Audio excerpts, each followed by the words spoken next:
Mesdames, Mesdemoiselles, Messieurs, Azul Filaoun and Mathiam, Aken Mathiam sur Tazouri. Aujourd'hui, nous allons aborder un sujet très sensible, mais surtout très important pour l'Algérie de demain. Il s'agit de l'État et la religion.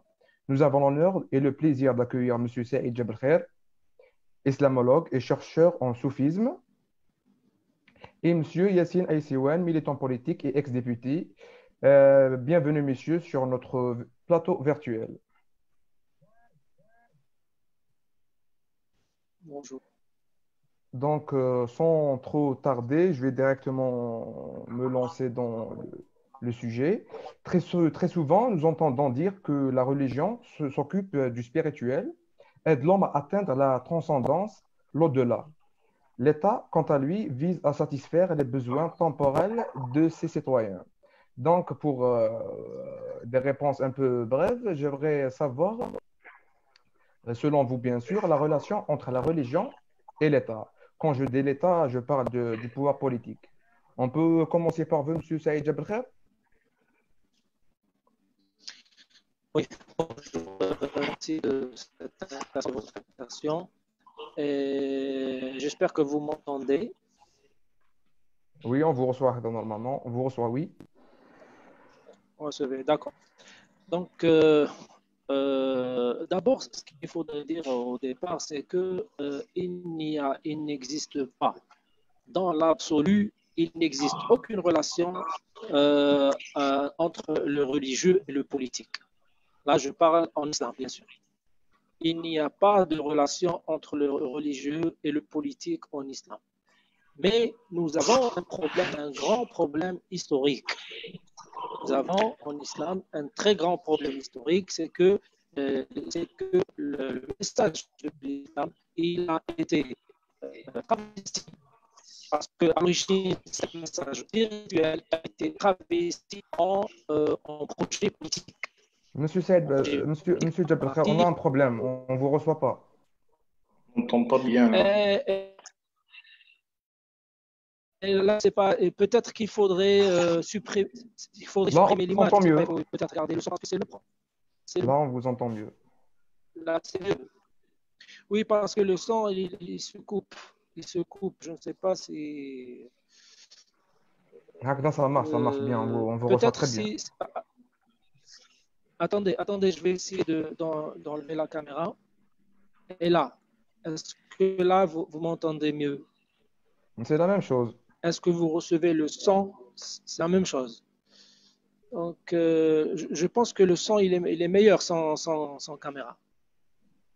Oui, Est-ce c'est que mieux. vous êtes Oui, d'accord? c'est mieux. C'est mieux.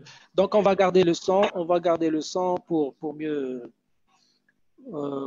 se comprendre. Très Donc, bien. je disais que la religion, à l'origine, n'a aucune relation avec le politique. C'est justement les politiques qui ont travesti le message de l'islam, qui est spirituel à l'origine, et qui l'ont transformé en projet politique qui se trouve être le projet de ce qu'on appelle historiquement ce qu'on appelle le khilafa. Donc, cette khilafa, elle n'avait pas lieu d'être normalement si le message de l'islam n'avait pas été transformé en projet politique. Donc, et là, on avait commencé à attribuer au prophète, on a commencé à dire que le prophète a construit un État alors qu'il n'en est rien. Alors qu'il n'en est rien. Rasoul Maderj Doula. Et là, et ça, je l'ai très bien expliqué en détail dans mes vidéos qui sont sur YouTube et que les gens et nos amis peuvent visionner. Consultez. Oui. Donc, j'ai fait une vidéo que j'ai titrée Dawlat Rasoul ou al-Kidhba al-Kubra. Donc, à l'origine, il n'y a pas de relation entre le religieux et le politique. C'est à partir de ce qu'on appelle le Khilafa Rashida à partir du décès du prophète, c'est là qu'on a commencé à parler de la relation entre le religieux et le politique et on a commencé à parler, si vous voulez, de khilafa ou de État islamique ou empire, ou encore empire islamique. Donc, voilà. Bien sûr, je ne Donc, peux pas donner, Monsieur je ne peux pas Jablkhair, donner tous les détails, je ne peux pas donner tous les détails, mais ça peut peut-être que ça va venir progressivement. Voilà ce que je peux dire pour le moment.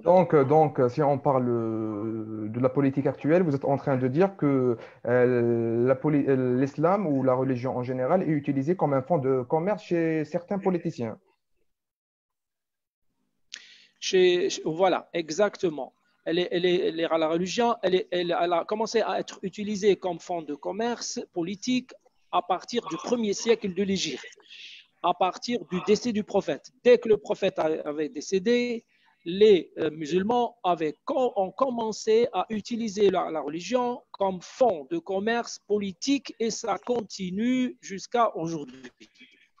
Ça Très bien, continue jusqu'à cette pratique continue jusqu'à aujourd'hui. Elle est utilisée, elle est utilisée et par les États et par les mouvements dits islamistes, c'est-à-dire les mouvements de l'islam politique, a commencé par le mouvement des frères musulmans qui a été fondé par Hassan el-Banna en Égypte en 1928 jusqu'à maintenant. Donc, et bien sûr, toute la panoplie, tous les mouvements, les dérivés, ce que je pourrais appeler les dérivés des frères musulmans qui ont apparu par la suite. Donc, c'est un phénomène qui est. Donc, la religion, elle est instrumentalisée et par les systèmes politiques en place et par les mouvements islamistes. très bien, Voilà. Monsieur Qu'il Jablkhair. soit, quand je dis mouvement islamiste, qu'il soit reconnu ou clandestin, hein, qu'il soit reconnu, c'est-à-dire ou bien clandestin, c'est Oui, la même oui, bien chose. sûr. Je vais revenir vers Monsieur Aïssiwan. Je garde la même question. Quelle est pour vous la relation entre l'État et la religion? Bonsoir à tous, bonsoir Kassi, bonsoir Monsieur Jabal Khair. Bonsoir. Effectivement, je rejoins Saïd Jabal Khair sur cette question. Il n'y a pas dans l'absolu une relation entre l'État et la religion. C'est souvent les hommes politiques qui se sont servis de la religion comme fonds de commerce, comme vous le dites. On se souvient tous du fils de la religion d'une manière générale. On peut parler de l'islam comme on peut parler du christianisme. Certains hommes politiques se sont servis de la religion à des fins politiques. On se souvient tous des déclarations de Bassim Madani, se sont servis de la religion pour des objectifs politiques.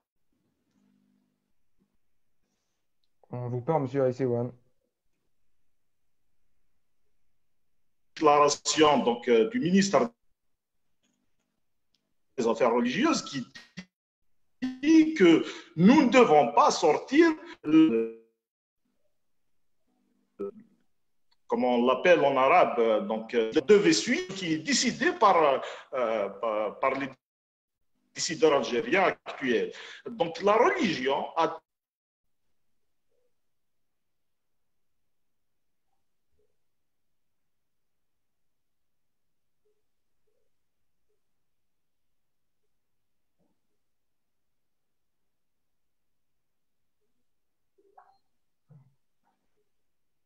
Je crois qu'on a perdu Monsieur Aïssiwan. Je crois qu'on l'a perdu. Je vais continuer avec Monsieur Jabal Khair en attendant que Monsieur Aïssiwan revient. Donc, Monsieur Jabal Khair, vous êtes là? Oui, oui, je vous entends. En attendant que Monsieur Aïssiwan revient, on va continuer notre débat. J'aimerais revenir sur le cas de l'Algérie. Depuis son indépendance, la constitution algérienne insiste sur le fait que l'islam est la religion de l'État, malgré ses nombreux amendements et malgré la tragédie que le peuple algérien a vécue dans les années 90, suite à la montée des islamistes dans le pays. Les récentes révisions constitutionnelles ont conservé cet article, un article que les démocrates rejettent, pour la simple raison que l'extrémisme exclut d'autres franges de la société. Ma question pour vous, Monsieur Jabré, puisque Monsieur Aïssiwan n'arrive pas à nous rejoindre, voyez-vous la nécessité de conserver cet article dans la Constitution? Vous voulez parler de l'article Islam, religion d'État? Exactement. En tout cas, moi, j'ai toujours dit que cet article, il ne servait à rien du tout, parce que l'État n'est pas une personne physique qui fait la prière, qui va à la Mecque, qui va au pèlerinage, qui jeûne, qui fait la zakat, etc. L'État n'est pas une personne physique, et puisque l'État n'est pas une personne physique, l'État ne peut pas avoir de religion. Ce n'est pas logique, c'est illogique. ما نقدروش نقولوا الاسلام الدوله عندها دين لان الدوله ليست شخص طبيعي الدوله شخص معنوي l'État n'est pas une personne physique c'est une personne morale donc elle ne peut pas avoir de religion elle ne peut pas avoir de croyance elle ne peut pas avoir elle ne peut pas avoir de position religieuse ou de croyance religieuse ou autre donc l'État cet article, il est clair que cet article, il a été fait. D'ailleurs, il existe dans pratiquement toutes les constitutions arabo-musulmanes. Il existe dans pratiquement, on le retrouve dans toutes les constitutions arabo-musulmanes.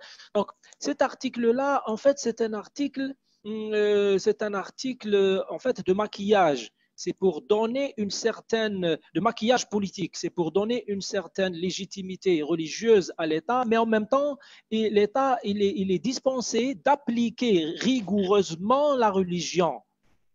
Il est dispensé de cette application catégorique et rigoureuse de la religion. C'est-à-dire, par exemple, si vous allez dans la constitution, par exemple, iranienne ou saoudienne, qui n'existe pas. Les Saoudiens n'ont pas de constitution, mais par exemple, prenons l'exemple de la constitution soudanaise, par exemple.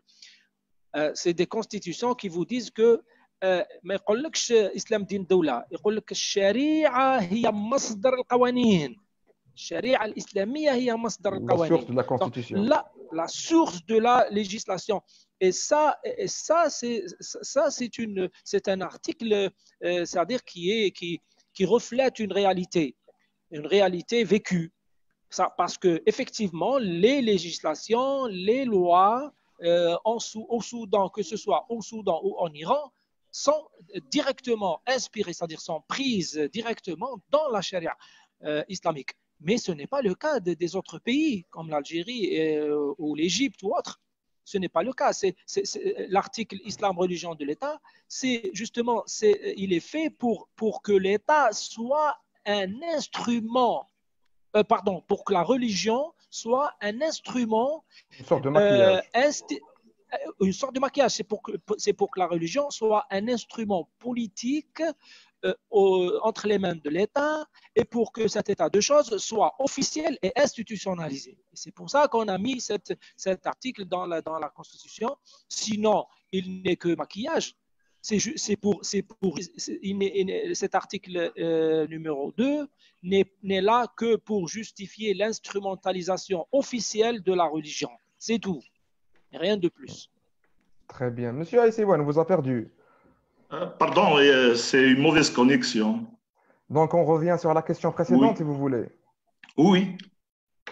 Donc, comme je l'ai dit, il y a toujours l'homme politique s'est servi de la religion. On se souvient tous des déclarations récentes du ministère des Affaires religieuses qui disait qu'on ne devait pas désobéir aux décideurs algériens, c'est l'islam qui le dit. Donc, la religion a toujours été utilisée soit par le pouvoir ou par les islamistes, qui sont le produit du pouvoir.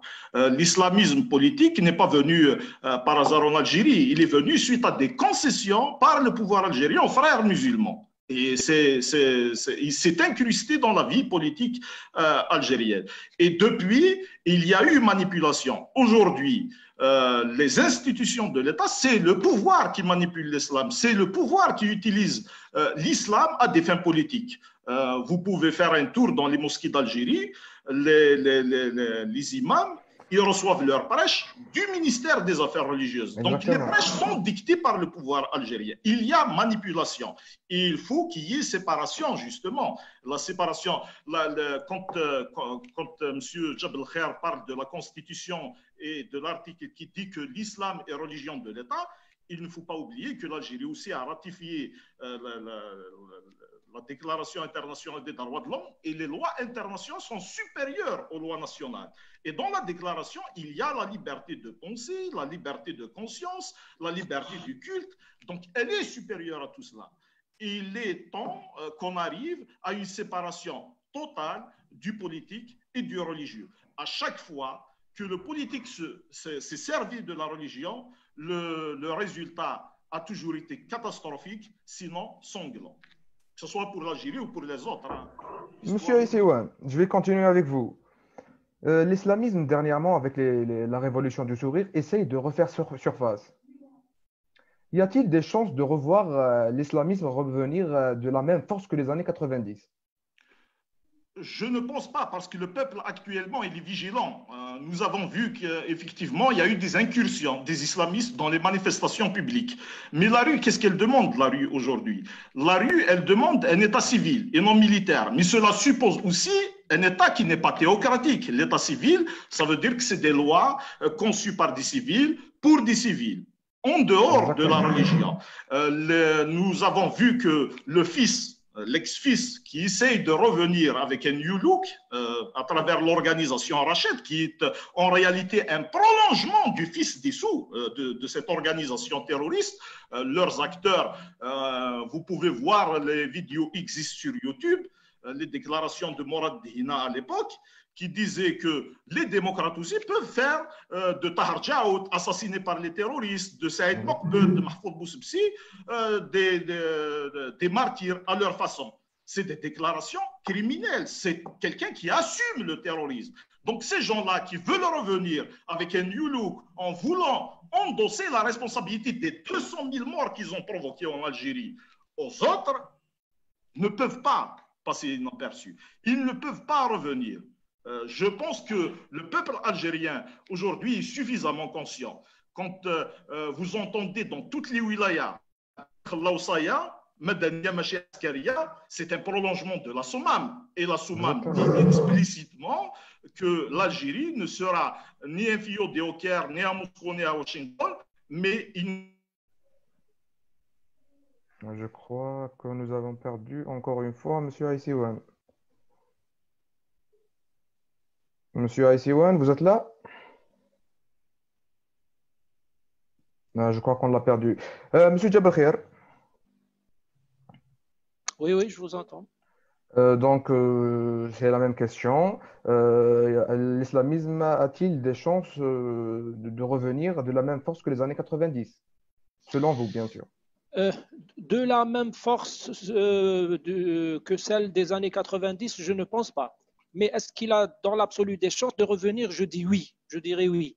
Il a des chances de revenir, mais même dans le cas où il reviendrait, il ne reviendrait pas avec la même force que celle des années 90. C'est-à-dire, ça c'est clair. Mais est-ce qu'il peut dans l'absolu revenir? Oui, il peut revenir. D'ailleurs, je pense qu'il est déjà, il est là, hein? Il n'a pas disparu.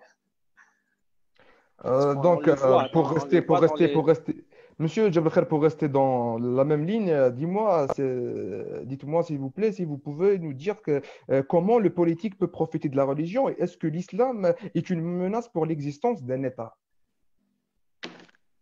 civil, bien sûr. L'islam, comment le religieux peut-il profiter de la politique? Eh ben, en faisant d'elle un instrument pour se maintenir au pouvoir et pour endormir pour le contrôle de la population et pour aussi endormir le peuple. Donc, voilà. Donc, donc le côté est-ce que l'islam est un danger pour l'état civil? Non, je ne pense pas, parce qu'au contraire, moi je dirais que l'état séculaire, moi je parlerais mieux d'un état séculaire, ou Oui. vous pouvez l'appeler un état civil comme vous voulez, parce que dans la terminologie politique, nous avons état laïque, état religieux, état militaire.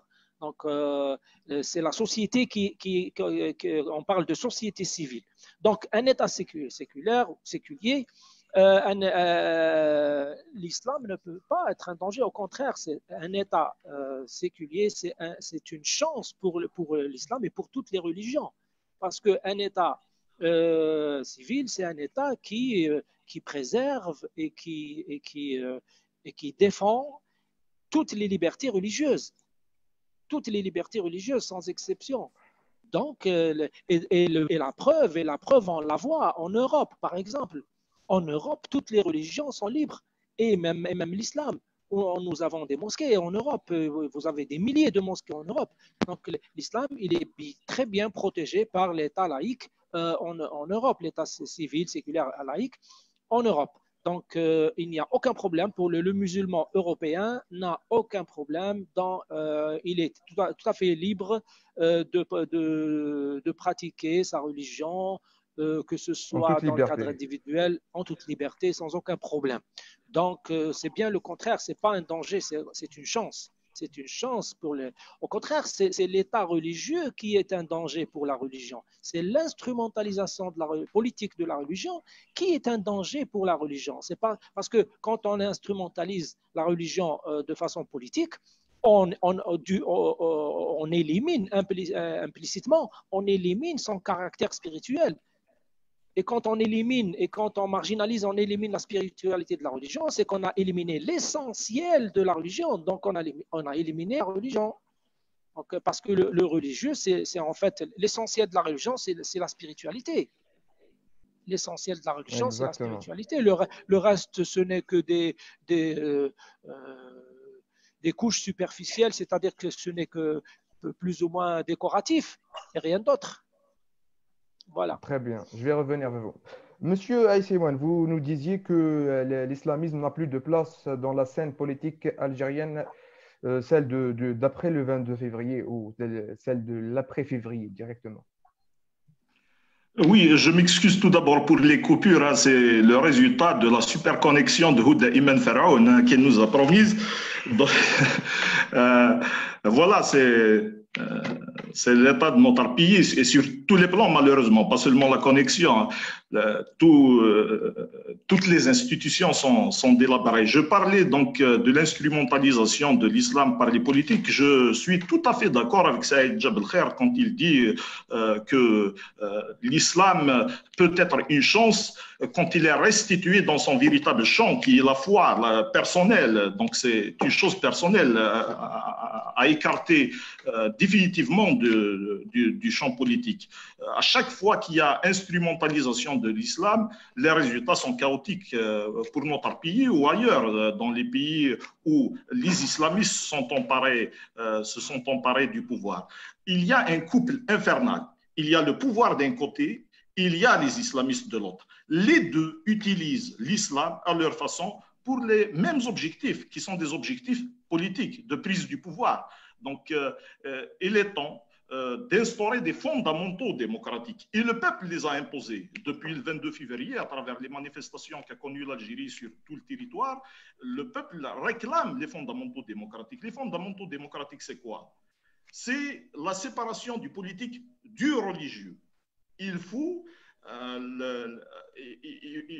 se rendre à l'évidence que ces mêmes islamistes qui réclament en Algérie l'application de la charia, par exemple, exigent la laïcité en France. Ils invoquent la laïcité à chaque fois qu'il y a un problème en France. Pourquoi? Parce que la laïcité, ce n'est pas une religion. La laïcité, c'est un principe de fonctionnement de l'État qui permet à tout un chacun d'avoir sa liberté de conscience, d'avoir sa liberté du culte et de respecter l'autre dans sa différence. La laïcité est une chance pour tous les pays. Si le concept est français, il faut savoir que dans notre société, nous avons toujours fonctionné ainsi. Il y a une séparation du religieux et du politique. Dans nos villages, dans nos villes, le chef religieux n'est pas le chef du village. Le chef du village est tout autre. Le chef religieux, Exactement. il peut lire la Fatiha, mais puis par la suite, les travaux des réunions du village sont dirigés par le chef du village.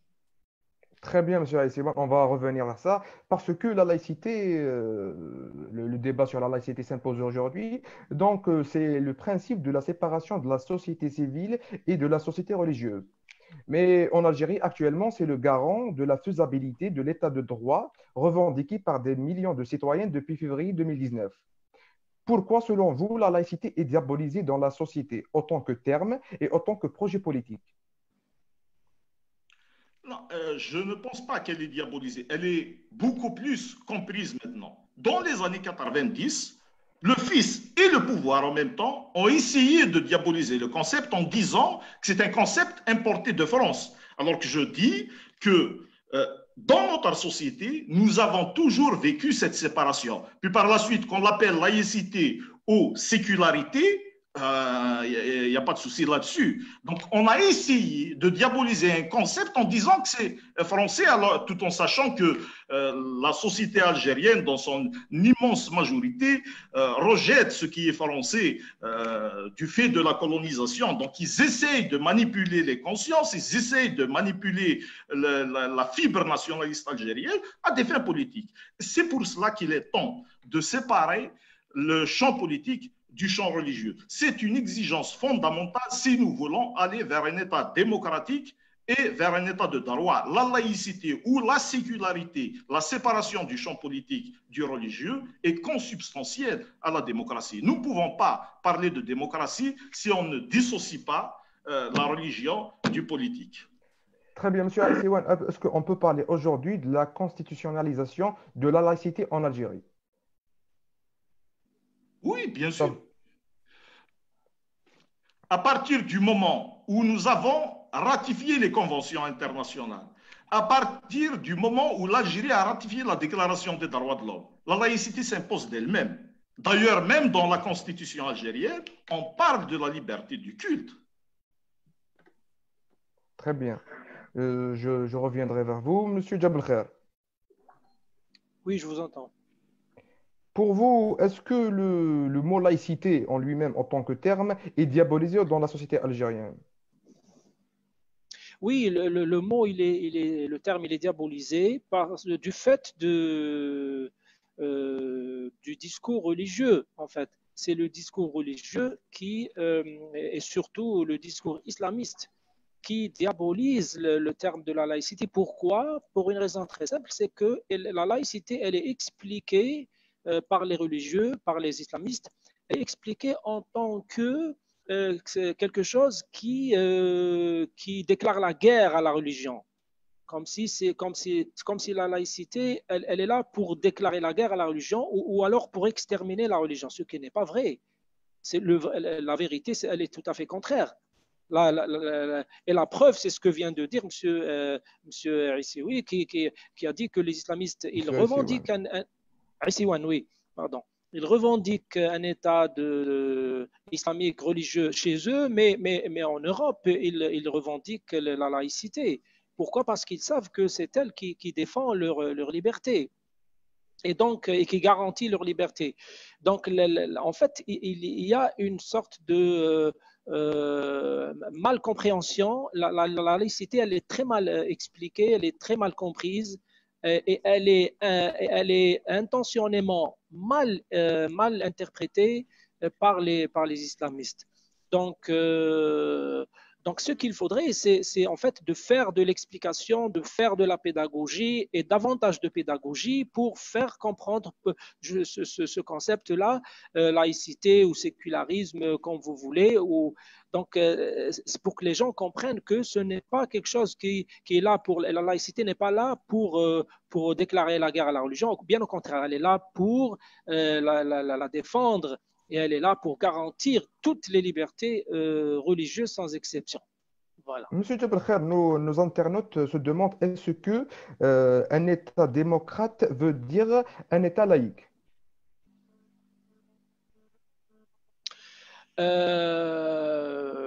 Oui, je pense, parce que l'État démocrate, un État démocrate, c'est forcément un État où il y a un vivre ensemble.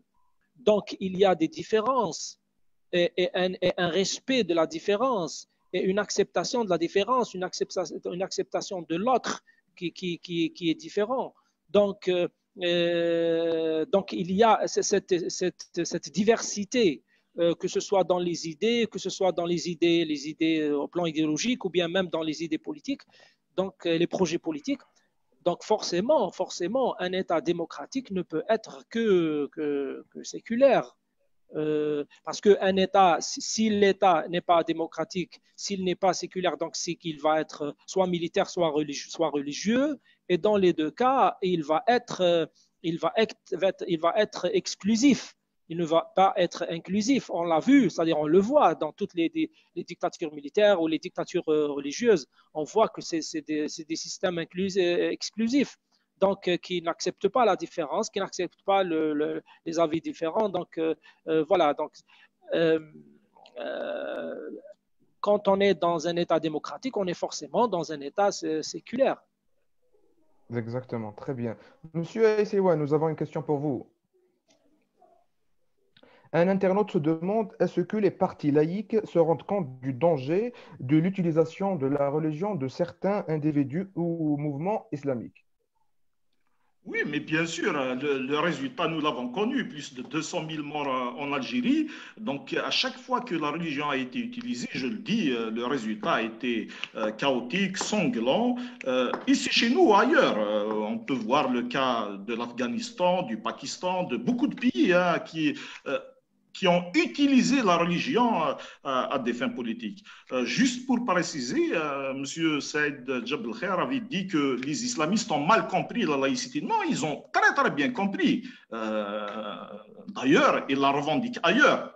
Pas chez nous, mais en Europe, c'est eux qui revendiquent la laïcité parce qu'elle permet la liberté de conscience, elle permet la liberté du culte. Ils ont très très bien compris le concept de laïcité. Seulement, ils manipulent, ils essayent de pervertir le sens pour des objectifs politiques qui sont les leurs. Donc, la laïcité, elle est très bien comprise par eux. Il est aussi de notre devoir en tant que démocrate de mieux l'expliquer à la population d'une manière générale. Aujourd'hui, la laïcité s'impose d'elle-même. Si nous voulons sortir de ce cercle infernal imposé par le pouvoir et les islamistes qui sont un couple et qui sont raides pour se maintenir au pouvoir, à chaque fois que le pouvoir est en crise et joue de l'islamisme politique, pour se maintenir. Et c'est le cas actuellement aussi en Algérie. Donc, nous devons faire de la pédagogie, nous devons l'expliquer à nos concitoyens. La laïcité, ce n'est pas une croyance religieuse. L'athéisme peut être un croyance. Je ne crois pas. Quelqu'un qui ne croit pas, il peut dire que je suis athée. Quelqu'un qui est musulman, il va dire je suis musulman. Quelqu'un qui est chrétien, je suis chrétien. Mais la laïcité, c'est un principe de fonctionnement qui permet à tous ces gens-là qui ont de la croyance ou qui n'ont pas de vivre ensemble dans leurs différences et de se respecter mutuellement. Donc la laïcité est ce principe qui permet à tous dans une cité de vivre ensemble dans nos différences. Monsieur Aïssewan, est-ce qu'on peut dire que l'Algérien, après la révolution du sourire ou le Hirak, s'est réveillé et a compris l'enjeu de l'utilisation de la religion dans la politique? Je n'ai pas compris, vous répétez parce qu'il y a des coupures, s'il vous plaît. Est-ce qu'on peut dire aujourd'hui, après la révolution du sourire ou le Hirak, que l'Algérien s'est réveillé et a compris l'enjeu de l'utilisation de la religion dans la politique? L'Algérien ne l'a pas comprise seulement à partir du 22, mais bien avant. Nous avons payé le prix fort de l'utilisation de la religion à des fins politiques.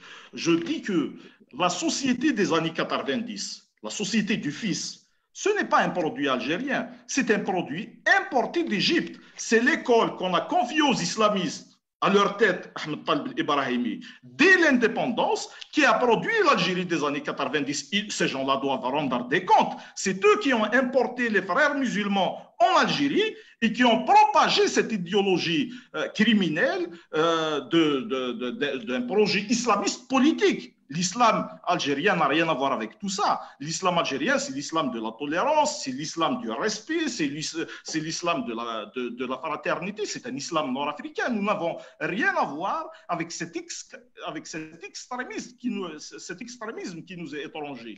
L'Algérie des années 90, c'est une génération produite intégralement par le pouvoir algérien et par son utilisation de la religion. Vous prenez de 62 à 1990, vous trouverez 28 ans. L'Algérien qui a pris le maquis dans les années 90, c'est l'Algérien de 28 ans, de 30 ans. C'est les Algériens produits par l'école fondamentale. C'est les Algériens produits par l'école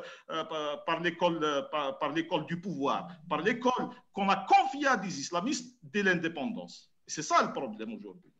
Très bien. Monsieur Jabal Khair, j'aimerais, un internaute se demande s'il y a une volonté du pouvoir actuel, enfin du pouvoir depuis l'indépendance d'Algérie, d'islamiser l'Algérien et l'Algérie, et comment expliquer le nombre de mosquées, surtout ceux en Kabylie. Est-ce qu'il y a une volonté d'islamiser la société? Je dirais oui. Je dirais oui, et je rejoins ce que vient de dire M. Aisseoui. C'est Aissouane, pardon, je prononce toujours mal le nom. Ce que vient de dire M. Aissouane, c'est que ce qu'on a vécu durant les années 90, c'est-à-dire les acteurs islamistes des années 90 sont le pur produit de l'école algérienne, sont le pur produit de l'école, donc du système, sont le pur produit du système algérien qui nous a importé les idéologies frères musulmans, etc. Donc oui, et puis l'islamisation de la société, le système il a tout à gagner dans ça, parce que en islamisant la société, il assure le contrôle. Il assure le contrôle idéologique, le contrôle politique.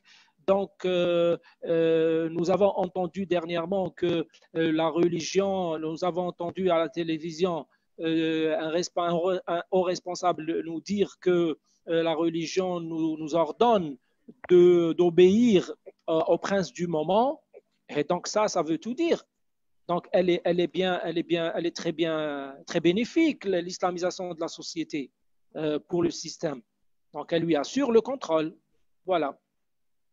Très bien, exactement. Donc, je reviens vers M. Aissouane. J'aime bien poser les questions politiques pour M. Aissouane. Quel serait le moyen idéal pour vous? C'est une question d'un internaute spécial pour vous, M. Aissouane. Quel serait le moyen idéal pour sortir une constitution rassemblante loin de toute utilisation de la religion?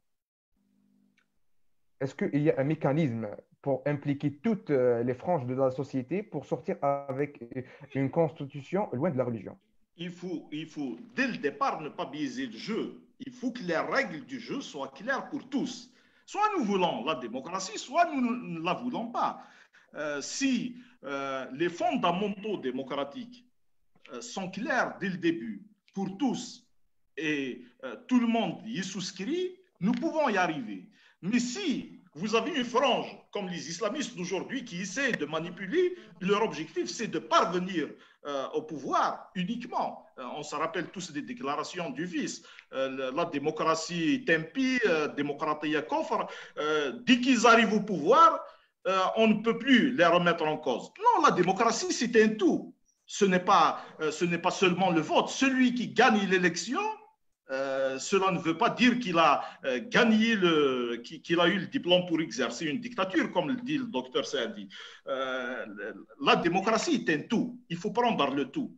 Et dans le tout de la démocratie, la séparation du politique du religieux est l'un des fondamentaux démocratiques. Donc il faut prendre tout ça dans son ensemble. On ne peut pas dire que je suis démocrate, mais dès que j'arrive au pouvoir, j'ai la parole divine, je porte la parole divine et on ne peut plus remettre en cause ce qui est dit par Allah. C'est les déclarations du Fils à l'époque. Parce que si on se réfère seulement à un principe qui est celui du vote, de la souveraineté populaire en démocratie, on se souvient tous que même Hitler, il est parvenu au pouvoir par les urnes aussi. Donc la démocratie est un tout. La démocratie est un tout et il faut clarifier les choses dès le début. Très bien. Donc, je vais garder la même question avec un petit changement. Monsieur Jabal Khair, y a-t-il un moyen plus pédagogique pour installer la laïcité dans la société algérienne? Oui, le moyen plus pédagogique, le plus sûr et le plus efficace, c'est l'école. C'est l'école. Il faut commencer d'abord par changer les programmes scolaires. parce qu'il n'y a pas d'autre moyen plus efficace que l'école. Il faut se dire que si la laïcité a réussi dans les pays occidentaux, c'est parce que c'est un concept qui est enseigné déjà dès l'école primaire. On enseigne les principes de la laïcité, les principes de la diversité, les principes de l'acceptation de la différence, les principes de l'esprit critique. On offre à l'élève les outils de l'esprit critique, etc. Donc, ce n'est pas quelque chose qu'on reçoit avec la pluie, ça ne tombe pas du ciel, c'est quelque chose qui est construit dès l'école primaire. Donc, l'outil le plus efficace, c'est pour ça, c'est l'école. Mais en attendant, il y a d'autres moyens. On peut utiliser les moyens, par exemple, quand vous êtes en train de le faire maintenant, c'est en utilisant les réseaux sociaux, par exemple, au maximum, en utilisant tous les espaces qui sont offerts sur la toile, sur Internet, pour faire de la pédagogie, pour faire de l'explication, pour amorcer c'est-à-dire j'allais dire, pour lancer des débats contradictoires, des interviews, des entretiens, etc. Donc, il faut utiliser, il faut exploiter au maximum tout ce qui existe comme moyen de pédagogie, d'explication, de vulgarisation, etc. Mais je continue à dire que le moyen le plus sûr et le plus efficace et le plus, c'est-à-dire qui peut donner ses fruits de façon plus efficace c'est l'école. Ça reste l'école. Mais Une malheureusement, école pour le laïque ne peut moment, produire qu'une société laïque. exactement. Très bien. Donc, je vais poser une question d'un internaute. C'est en arabe. أعطينا pour monsieur جاب الخير أعطينا وش هي المشاكل اللي تلقاها خبير في هذا المجال. Donc, apparemment, c'est dans ce qui concerne l'islamologie. Est-ce que les professionnels rencontrent des difficultés? Oui, énormément, puisque واسأل بالعربية je pense que نجاوبه بالعربية أحسن باش يفهمني. كاين بزاف مشاكل اللي يتلقاها المختصون في المجال الديني. اول المشكل الكبير هو انه ما عندهمش الحق يقولوا رايهم بكل حريه. ديجا كمختصين ما عندهمش حق يقولوا رايهم بكل حريه. ماشي ما عندهمش حق، هي اوتيرويكمون نظريا عندهم الحق في القوانين وفي النظريه عندهم الحق، ولكن لما يقولوا رايهم يسون لانشي، المجتمع يسبهم، يهددهم، ربما صديق ممكن يتعدى عليهم اتسيتيرا. دونك هذا المشكل. ولهذا اليوم انا نعرف بزاف مختصين في المجال الديني في الجزائر. هذاك راكم شفتوا ذيك النهار في قناه القران الحاج دواق كي ان بروفيسور ايمينون بروفيسور ديسلامولوجي في لونيفرسيتي دالجي، قال كلمه، قال لي بارلي 10 مينوت في قناه القران، سبوه ما خلاولوش. رئيس جمعيه العلماء عبد الرزاق قسوم قال عليه سي ان فو، قال عليه سيتنفو، قال عليه مختل عقليا في جريده الشروق، او موجود عندي او موثق الحوار تاعو في حوار مع جريده الشروق. عبد الرزاق السوم رئيس جمعيه العلماء قال على الحاج دواق هذا، قال عليه سيتنفو، قال مختل عقليا. علاه؟ Qu'est-ce qu'il a fait? Il n'a rien fait. Il n'a fait que critiquer منهج الامام الشافعي في اصول الفقه. هذا واش قال السيد، انتقد منهج الامام الشافعي في اصول الفقه، alors que الناس كامل على بالها باللي اصول الفقه هذه ماهيش قران منزل، سي با كيك شوز دانكريتيكابل، c'est-à-dire يعني المستشرقين حتى القران وانتقدوه، المستشرقين لي زوريونتاليست.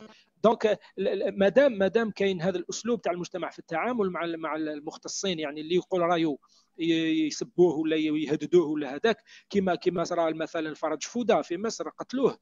Non seulement قتلوه, mais le problème, le pire, c'est que ce meurtre a été justifié par les religieux. Par les religieux. Il a été justifié par l'Azhar, il a été justifié par Mohamed El-Ghazali, qui est un frère musulman. اللي كانوا يعطوا له سوايع 7 ساعات في السمانه، كانوا يعطوها له في ساعه ولا زوج يهضرهم في وقت شادلي، كانوا يعطوا له 2 سوايع في التلفزيون تاع الجزائر. في الوقت اللي كانت كاين اون سول شان، يعني لي زانتيليكتويال الجيريان كاتب ياسين جامي عطاو له 5 دقائق في التلفزيون في الجزائر يهضر فيهم. كاتب ياسين جامي عطاو له 5 دقائق في التلفزيون. ماشي غير هو، محمد ديب ايتترا.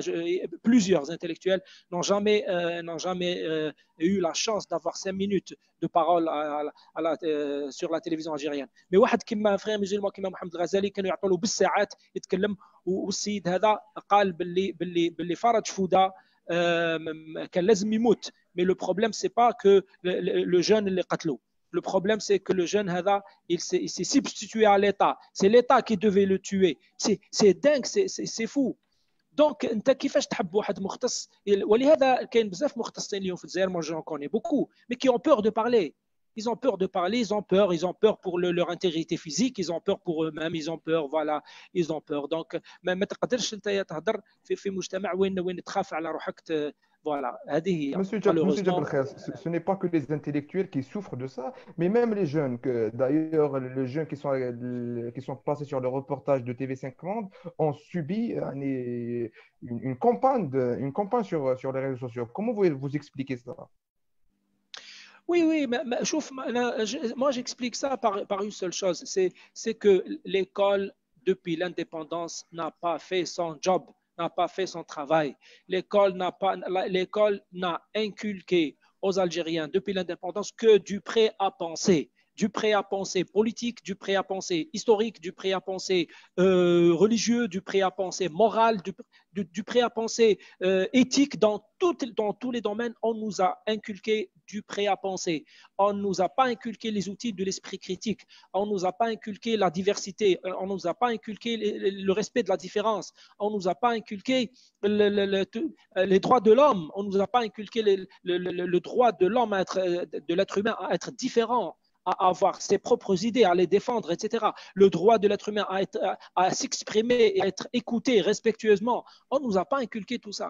Donc l'école n'a pas fait son travail. Du coup, on se retrouve avec une société beaucoup plus à 95% sentimentale, qui pense par ses sentiments et qui a des réactions beaucoup plus sentimentales qu'autre chose.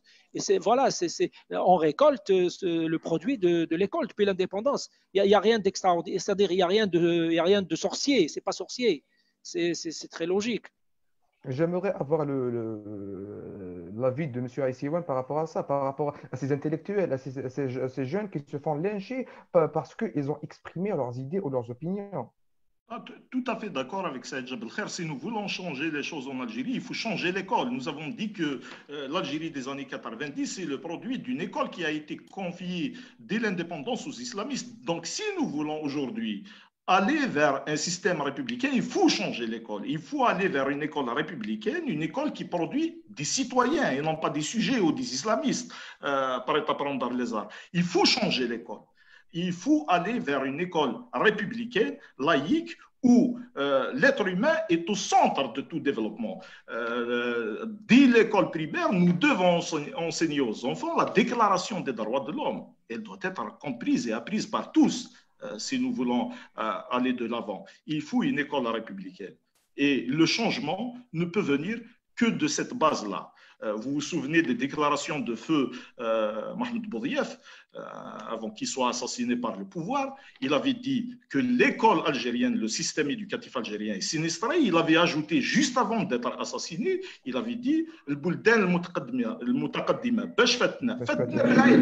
donc si nous voulons rattraper ce retard, il faut retravailler l'école. Il faut se concentrer sur l'école. L'école est le centre de tout changement et à l'origine de toute évolution.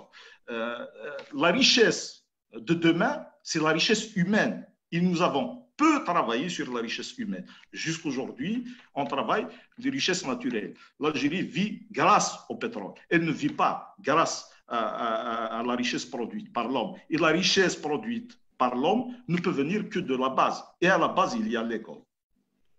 Très bien. C'est bien exprimé, M. Aïssiouane. Donc, on reste dans le thème de la laïcité. Comment on peut voir les répercussions de la laïcité sur la société?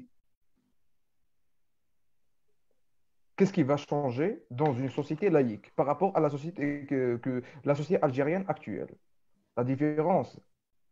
Qu'est-ce que l'Algérien peut gagner dans une société algérienne? Monsieur Aïsseouane.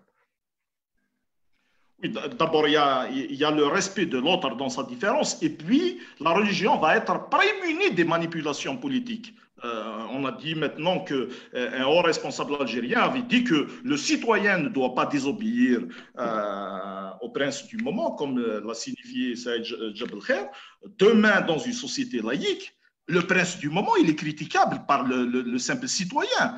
C'est un homme qui décide, c'est un homme qui agit, donc il est critiquable, il est sujet à discussion, il est sujet à critique. On ne peut pas dire que parce que la religion avait dit que le prince du moment, nous lui devons obéissance, que nous ne devons pas le critiquer. Dans la laïcité, il y a le respect de l'autre dans sa différence, mais nous pouvons critiquer nos décideurs.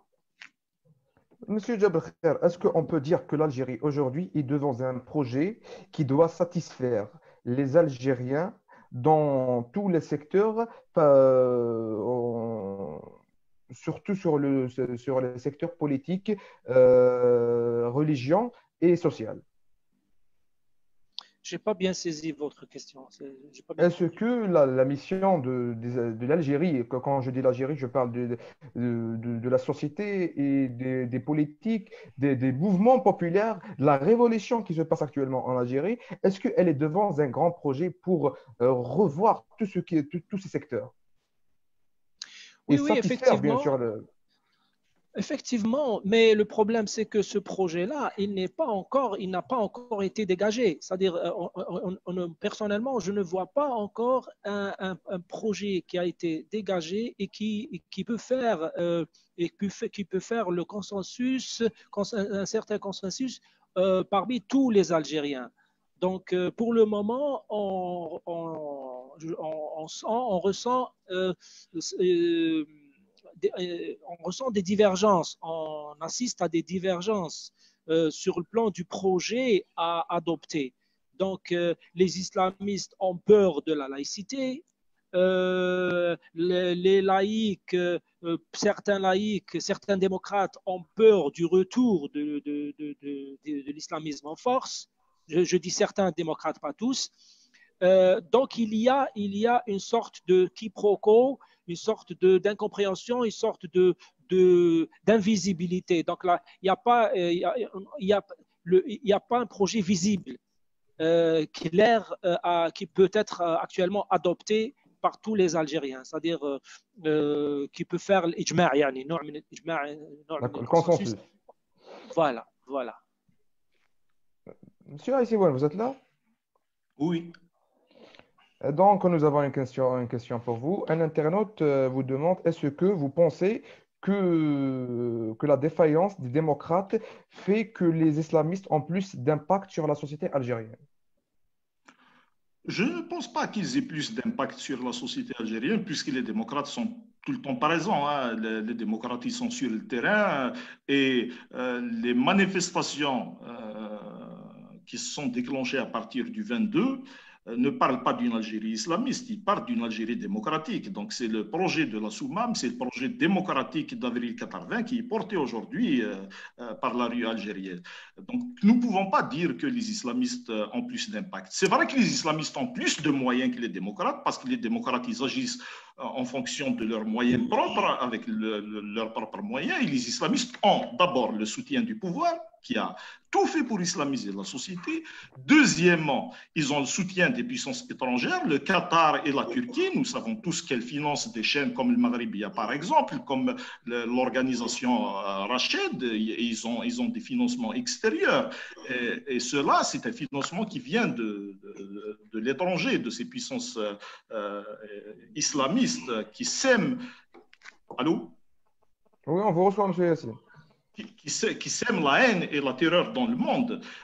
Donc les démocrates agissent en fonction de leurs moyens, mais je pense qu'au jour d'aujourd'hui, nous pouvons dire qu'ils ont plus d'impact que toute autre organisation. Hein. Monsieur Aïsseouane, politiquement parlant, comment combattre l'islamisme politique? Ou l'islam politique directement? c'est par la pédagogie, c'est par des actes pédagogiques qu'il faut multiplier ce genre d'émissions, mais sur les plateaux TV aussi. Il faut des sorties de proximité, il faut aller à la rencontre du citoyen, expliquer, parce qu'il ne faut rien attendre du pouvoir. Le pouvoir ont tout islamisé.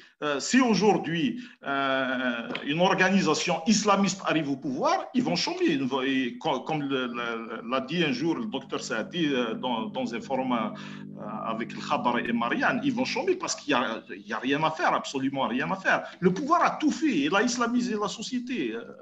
Donc, il a tout fait en tous les cas comme instrument, comme loi pour tenter d'islamiser. Mais aujourd'hui, le résultat est tout autre. Parce que la société algérienne, elle a évolué, parce que nous avons connu aussi le terrorisme, donc nous avons vu ce que produit l'islamisme. Nous avons fait l'expérience.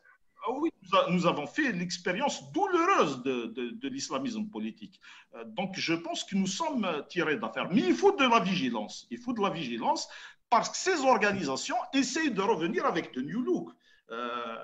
Vous pouvez voir, par exemple, les déclarations de Zetot qui nous inondent de prêches à partir de Londres. Il n'y a pas si longtemps de cela.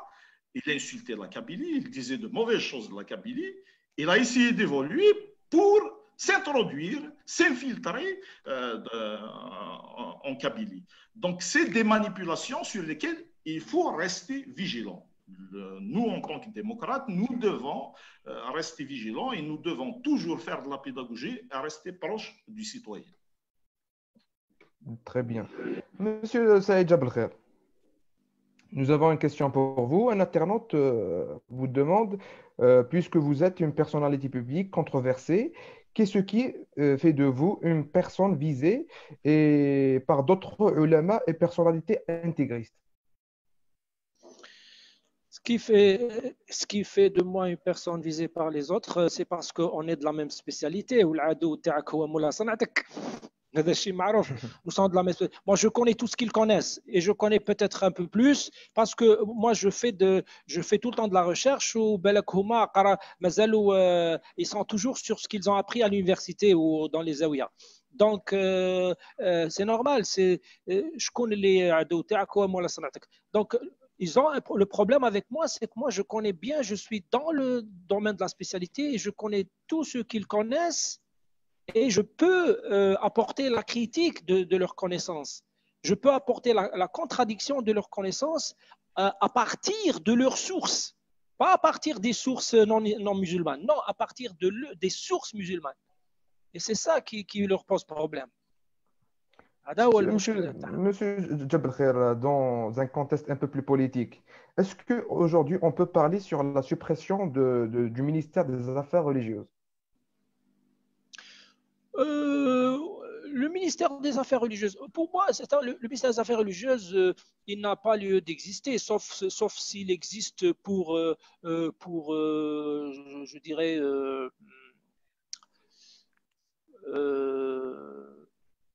pour veiller au respect des lois concernant le côté cultuel. C'est tout. Et ce, pour toutes les religions, pas seulement l'islam, pour le christianisme, pour le judaïsme, pour l'islam, parce qu'on sait qu'il y a aussi en Algérie, il y a aussi des juifs, il y a aussi des chrétiens, il n'y a pas que des musulmans, même si la majorité ne veut pas le reconnaître, mais c'est la réalité. Donc, c'est juste l'administration du culte et sans plus. Mais le reste, je pense que pour le reste, il n'a pas lieu d'exister, ce ministère. C'est-à-dire qu'il n'apporte rien de spécial, ni à la vie politique, ni à la vie religieuse. Sauf de justifier les politiques officielles. Voilà. Monsieur Aïsseouin, que pensez-vous de la suppression du ministère des Affaires religieuses? Oui, bien sûr, il n'y a pas lieu d'être. Quand un ministère est dédié aux affaires religieuses, cela veut dire que le pouvoir veut instrumentaliser la religion pour ses objectifs. Donc, il n'a pas lieu d'être. Il faut se rappeler aussi que l'Occident a vécu le diktat de la religion. Hein, le christianisme en Europe, en France ou en Espagne, ils ont aussi traversé ce que nous avons vécu ici en Algérie avec l'islamisme politique. Donc, à chaque fois que la religion est utilisée par le politique, le résultat a été catastrophique. Moi, je pense qu'aujourd'hui, il faut que les choses soient clarifiées dès le début et que ces fondamentaux démocratiques soient respectés par tous. Si nous voulons aller vers une Algérie ouverte sur le monde, si nous voulons aller vers une Algérie réellement démocratique, la laïcité, nous ne pouvons pas faire l'économie. C'est l'un des fondamentaux démocratiques. Il est consubstantiel à la démocratie, comme l'égalité homme-femme, comme la séparation, comme la soumission de l'autorité militaire à l'autorité civile. C'est le civil qui décide. Et le civil qui est élu par le peuple algérien qui décide. Donc, c'est des fondamentaux sur lesquels nous devons être clairs dès le début. Si vous trouvez un qui ne souscrit pas à ces fondamentaux démocratiques, cela veut dire qu'il est en dehors du champ démocratique. Monsieur Aïsseouane, pensez-vous que le système fédéral ou le système régional peut nous aider pour appliquer la laïcité pour certaines régions? Est-ce que c'est une solution? La laïcité ne peut pas être appliquée pour certaines régions. Exactement. Elle est sur le territoire national. Mais je suis tout à fait d'accord, la centralisation aide aussi au monopole de l'État concernant la religion, à l'utilisation de la religion à des fins politiques. La régionalisation, une autre forme d'État, une décentralisation dans le cadre de la régionalisation, de l'État unitaire régionalisé, peut nous aider à mieux comprendre les enjeux et à mieux saisir la démocratie. Monsieur Jabal Khair, est-ce que vous pensez que c'est normal dans le même pays avoir des régions laïques et des régions non laïques? Est-ce que c'est normal? Je ne sais pas, mais c'est une réalité. Enfin, des régions, je ne sais pas ce que vous voulez dire exactement. C'est-à-dire dans un cadre légal, dans un cadre… Bien sûr. Si on parle d'une Algérie fédérale, Oui, par exemple. oui, si on va parler d'une Algérie fédérale, on pourra parler de régions laïques et régions. Mais il va y avoir des lois fédérales aussi. Les lois fédérales doivent être laïques. Après, il peut y avoir des lois locales qui ne sont pas laïques si ces lois sont acceptées par une majorité locale. Tel qu'on le voit par exemple dans les États-Unis, il y a certaines lois qui sont appliquées dans certains États et qui ne le sont pas dans d'autres, mais les lois fédérales, elles doivent être impérativement laïques. Hein. C'est ça, il n'y a pas à discuter. Il n'y a pas Monsieur Aïsseouane. Non, mais ce n'est pas la même chose, hein, parce que l'État fédéral est un produit d'un processus historique qui est soit de fusion de plusieurs petits pays, c'est le cas de l'Europe aujourd'hui, qui s'achemine vers la création d'un État fédéral ou la scission d'un grand pays comme les États-Unis d'Amérique. Or, en Algérie, nous ne sommes pas dans ce cas. Et dans l'État fédéral, effectivement, il y a une constitution fédérale et il y a une constitution au niveau fédéré. Et il y a une juridiction spéciale qui tranche tout conflit entre les deux constitutions. Or, dans notre cas en Algérie, la régionalisation, c'est le système qui s'y prête le mieux. Il est appliqué en Espagne, il est appliqué en Belgique, même si on parle d'État fédéral en Belgique, mais ils sont dans un État régionalisé. Et la Suisse, on parle de confédération, mais au sens juridique, de leur système, ils sont dans une régionalisation. Dans la régionalisation, nous avons une seule constitution nationale. Puis, il y a une autonomie régionale dans le fonctionnement des régions. Et la constitution nationale doit être la même pour tous. Et la séparation du politique du religieux doit être effective au niveau de toutes les régions. La régionalisation est un système qui s'y prête le plus. Pourquoi? Parce que c'est un système que nous avons pratiqué en Algérie. Lors de la guerre d'indépendance, il y avait 6 wilayas dans notre pays. Et les 6 wilayas avaient une autonomie sur le plan de gestion. Et il y avait une réunion de toutes les wilayas au sommet. Donc, nous devons revenir à ce modèle étatique, à cette refondation nationale, pour permettre à toutes les régions d'exprimer leur autonomie au niveau régional et puis d'être solidaires au niveau national. Très bien. Donc, on va rester plutôt dans les questions des internautes. Un internaute nous pose une question pour Yassine Aïssiouane. Comment vous jugez le cynisme et l'incapacité des partis traditionnels des démocrates à s'en sortir avec un projet qui porte les espérances des peuples algériens révoltés? Non, il y avait une étape. Les partis démocratiques ont fait ce qu'ils ont pu faire. Il y avait une étape. Donc, on ne peut pas leur endosser toute la responsabilité. Hein. Quand vous faites face à l'islamisme durant les années 90, avec l'appel à la résistance du docteur Saadi, quand vous créez la Ligue des droits de l'homme bien avant le multipartisme, quand vous combattez le parti unique, c'est des gens qui ont fait leur devoir. Maintenant, à partir du 22, il y a une nouvelle étape. C'est tous les Algériens jusque-là. Combien d'Algériens s'impliquaient en politique? 1, 2, 3%. Je suis très généreux. Les Algériens ne s'impliquaient pas dans la vie politique nationale. Mais à partir du 22, c'est tout le peuple algérien. Oui, les choses ont changé. C'est tous les Algériens qui s'intéressent à la vie publique. C'est tous les Algériens qui s'intéressent à la chose politique. À partir du 22, c'est des millions et des millions d'Algériens qui sont descendus dans les rues d'Algérie pour réclamer une Algérie démocratique, réellement démocratique, pour que l'autorité militaire soit soumise à l'autorité civile, qui est l'autorité politique et qui est élue par le peuple. Donc, à partir du 22, c'est tous les Algériens. Nous ne pouvons plus continuer avec le schéma traditionnel. Il faut une refondation nationale, une refondation étatique, mais une refondation de toute la classe politique aussi. Hein. C'est une nouvelle étape. Ce n'est pas par rapport à l'Algérie. Regardons ce qui s'est passé en Tunisie. Il y avait des partis qui ont existé avant la Révolution. Mais il y avait d'autres partis qui ont existé après la Renaissance. Oui, c'est la Renaissance. La même chose en France. Il y avait des partis qui ont existé, il y a des partis qui disparaissent. Donc, le pays se recompose. Et aujourd'hui, en tous les cas, la révolution n'est pas parachevée parce que tant que nous n'avons pas fait chuter le système, nous sommes toujours à la case de départ. Donc, l'objectif reste le même. Il faut un changement radical du système. Il faut se débarrasser de cette mafia et non pas mettre un clan à la place d'un autre. Une fois débarrassés de toute cette mafia, nous pouvons aller vers ces instruments démocratiques qui vont permettre la recomposition du champ politique algérien. Monsieur Djebel Khair, sur un côté plus social, est-ce que vous pensez que les partis politiques ont joué un rôle pour l'application, enfin les partis politiques des démocrates ont joué un rôle pour l'application de la laïcité? L'application, je ne sais pas si... autant que projet politique, parce que oui. c'est un peu sensible. Oui, bon, je ne sais pas.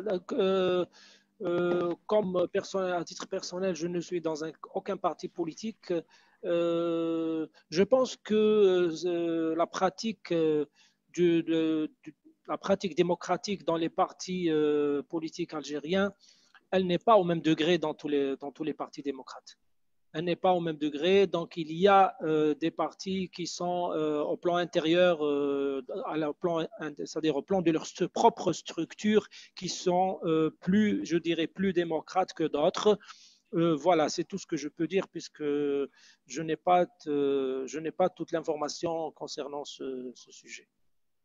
Très bien. Donc, je vais essayer un peu de sortir de ce sujet de la laïcité et poser un peu une question pour Monsieur Djebel Khair.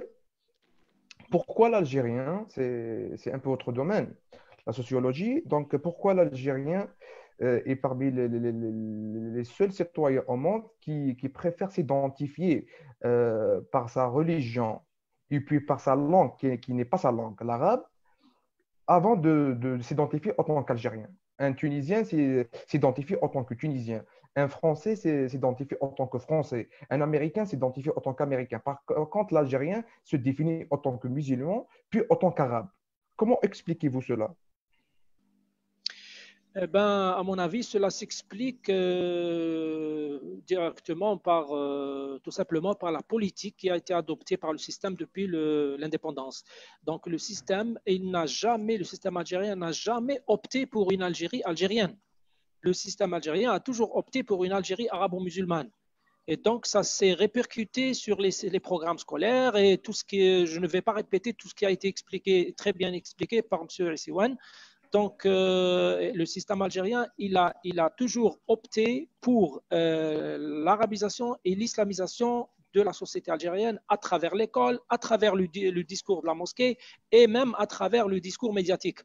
Donc, du coup, l'Algérien, il a été, si on veut, il a été éduqué pour s'identifier d'abord en tant que musulman, et puis en tant qu'arabe, et puis en tant qu'Algérien, et peut-être qu'il ne va pas s'identifier en tant qu'Algérien. C'est-à-dire qu'il est je suis algérien, mais à condition que je sois arabe et musulman en même temps.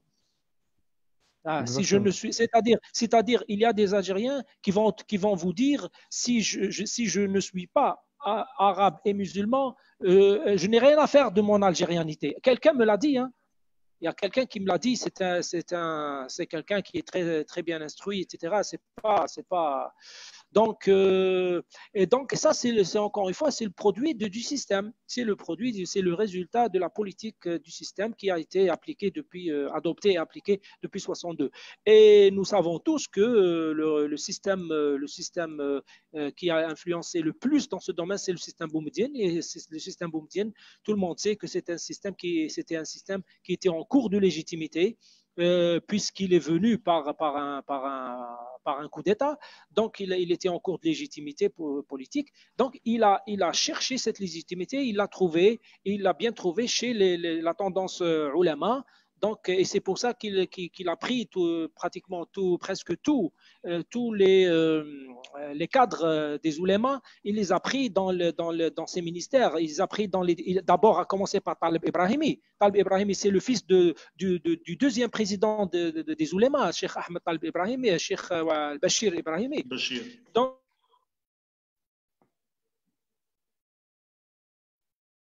Nous avons perdu dans tous les monsieur. cadres Ouais. qui ont été dans les différents ministères, à commencer par le ministère de l'éducation, des affaires religieuses, de la culture. Et à l'époque de Boumediene, on parlait du ministère Wazarat al-I'lam wa Thaqafa, du ministère de la culture et de l'information. Et la culture et l'information, ça a toujours été ça a toujours été le fief et le jardin secret des cadres ouléma. Donc, des cadres ouléma. Et du coup, vous avez aussi la SNED, qui était la seule société c'est la société الشركة الوطنية للنشر والتوزيع, société algérienne de l'édition et de la La distribution, publication. de la publication, qui était totalement contrôlée par les oulémas. Vous savez qui était le chef, c'est-à-dire qui était le décideur, le monsieur qui décidait de ce qui avait le droit d'être publié dans la SNED ou qui n'avait pas le droit d'être publié. C'est monsieur Mohamed Hadi El-Hassani. محمد هادي الحسني اللي يكتب في الشروق تاع العلماء تاع جمعيه العلماء, هو اللي كان حاكم الرقابه تاع الاسناد. Donc c'est lui qui décidait de ce qui avait le droit d'être publié et de ce qui n'avait pas le droit d'être publié. Donc du coup, on s'est retrouvé. Vous avez aussi le matraquage énorme qui a été pratiqué par le fameux Multaqa al-Fikr al-Islami. Multaqa al-Fikr al-Islami qui a commencé en 68 Ouais. et qui ne s'est arrêté qu'en 89, qui était annuel et qui était très médiatisé et qui était assisté, moi-même j'ai assisté à 2 ou 3 éditions quand j'étais étudiant en islamologie, Sharia, donc qui était envahi par les frères musulmans et les salafistes. et qui venaient aux frais de l'État algérien, qui mangeaient, qui buvaient, qui dans les hôtels, etc. Bien sûr, qui prêchaient leur discours intégriste, etc. Donc voilà, ce à quoi on assiste aujourd'hui, c'est le pur produit des politiques officielles depuis l'indépendance. Ce n'est pas sorcier, ce n'est pas la baguette magique, c'est des politiques qui ont été pratiquées et qui ont donné des résultats qu'on voit aujourd'hui. Voilà. Donc, c'est en quelque sorte un fruit. Oui, oui, oui, c'est un fruit, c'est un fruit. Donc, je crois que c'est la dernière question avant de clôturer le débat. Donc, je reviens vers M. Aïssiwan. En toute objectivité, euh, le Hirak peut-il, ou la révolution du Sourire peut-il aboutir vers un État théocratique? Objectivement, hein. Objectivement, revenir. monsieur Aïssiwan. Je voudrais Oui, revenir bien sûr. à la question précédente. Je suis tout à fait d'accord avec Saïd Jabelkher concernant le système algérien. C'est le fruit du pouvoir, c'est le résultat du pouvoir politique algérien. Ce que nous vivons aujourd'hui en Algérie dépend de la nature du pouvoir lui-même. Le pouvoir algérien est illégitime dès l'indépendance. Ils n'ont aucune légitimité, ni par les urnes, ni la légitimité historique d'ailleurs, par ceux qui ont pris le pouvoir. Ils l'ont pris par l'entraide de la France et des Égyptiens en même temps. Donc ils n'ont ni la légitimité historique, ni la légitimité des urnes, ni la légitimité divine d'ailleurs.